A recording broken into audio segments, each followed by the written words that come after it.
मेरा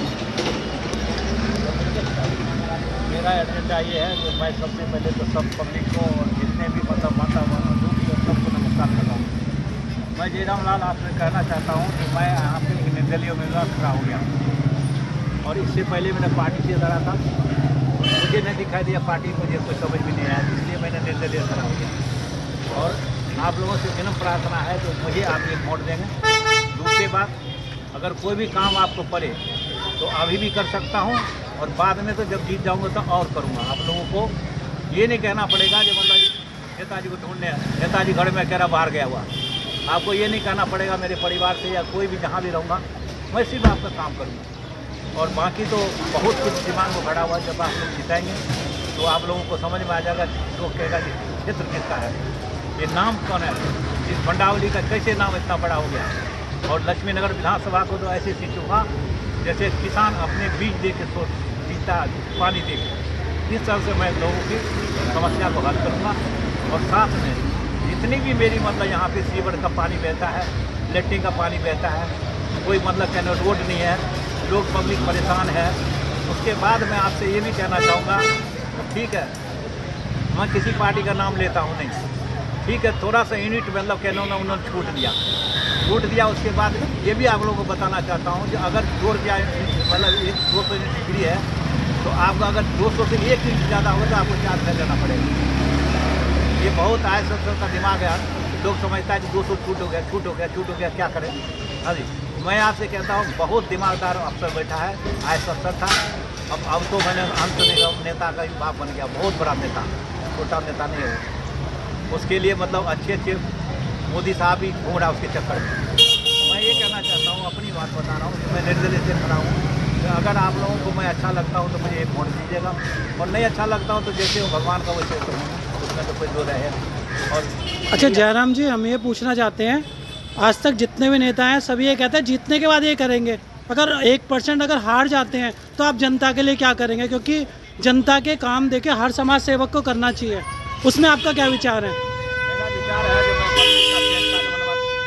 pan card बनवाऊँगा, आधार card बनवाऊँगा और voter card बनवाऊँगा, ये मेरे हक में है। और दूसरी बात, प्रधानमंत्री का बहुत योजना है जिससे लोगों के पास नहीं पहुँच पाता है, और वो योजना को यूज करूँगा तो शायद लोग मुझे चाहने लगेगा। मैं ज़्यादा नहीं कहना चाहता हूँ, जितनी मेरी नॉलेज में है तो बहुत फंड मिलता है प्रधानमंत्री की तरफ से, घर तक नहीं पहुँचता है, और कहने मतलब लोग जानता भी नहीं तो लेगा क्या, जब जाने का जरूर तो लेगा।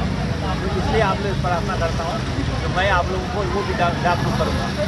सर, सरकार की बहुत सारी स्कीमें आती हैं, लेकिन जितने भी कैंडिडेट आज तक जीते हैं उन्होंने पब्लिक को बताया नहीं है। जैसे बेरोजगारी लोन है और पेंशन्स का है, वृद्धा पेंशन्स वगैरह का, इसमें भी कुछ लीडर्स ने करा, कुछ फार्म भरे, कुछ नहीं भरे गए। और ऐसी कई सारी मंत्रालय की भी योजनाएं होती हैं जो लोगों को जानकारियाँ ही नहीं होती हैं। इसके ऊपर आप अपनी टिप्पणी रखिएगा। सबसे पहले तो मैं आपको प्रार्थना करता हूँ कि मैं सारे जनता को जागरूक करूँगा। और एक MLA को, एक काउंसलर को 1.5 करोड़ रुपया मिलता है साल में, एक MP को मतलब 5 करोड़ रुपया मिलता है, और एक MP को 6 करोड़ मिलता है, और एक MLA को 5 करोड़ मिलता है। अगर पब्लिक हिसाब लेना तो शायद मेरे अंदाज से जवाब नहीं दे पाएगा कि कहाँ खर्च किया और क्या किया। इसलिए कहना चाहता हूँ जब आप लोगों की बारी है, 20 दिन आप लोगों की बारी है, अगर आप लोग इस टाइम अगर चुक गए तो 5 साल के लिए बस सोचते रहना घर में। और अभी आप लोग जागरूक हैं, जिसको वोट देना चाहे, मुझे नहीं पता आप किसको देने, लेकिन ऐसा आदमी को जिताओ जो आपका काम कर सके। और कहने मतलब लोग कहता तो मैं भी कहता हूँ अरे भाई ये दे दूँगा, वो दे दूँगा, लेकिन दूंगा नहीं। आपको क्या पैदा कहने दो, लोगों को ठग लो, जो मर्जी करो। लोग हमारे मतलब बेचारे हर तरह के लोग हैं, समझते हैं नहीं, वो वोट जिसको देना दे ही देगा। वो जीतने बाद वो नेता अगर मुझे दिखा दो 5 साल 1 दिन दिखाई दिया हो, 1 दिन, अब इससे ज़्यादा मुझे क्यों बुलवा रहे हो? मतलब सब पब्लिक जानता है, मुझे बोलने की जरूरत नहीं। अब पब्लिक को ये चुनना है कि किस आदमी को जिताऊँगा। अगर पैसे पे मिलना है, धन बल पे बिकना है तो बिक का भैया, हमें कोई पता नहीं पाएगा। हम जैसे हैं वैसे रहूँगा, और मेरी एक ही भावना मन में है कि मैं लोगों का सेवा करूँगा और कुछ नहीं करूँगा। नेताजी आप तो कुछ बोल के आए 2 मिनट, अब तो आपका भी चल रहा है। हाँ ठीक है, आप लोगों को कुछ बोलना है सर? हम तो इनके सपोर्ट में हैं। ठीक है सपोर्ट ओके थैंक यू धन्यवाद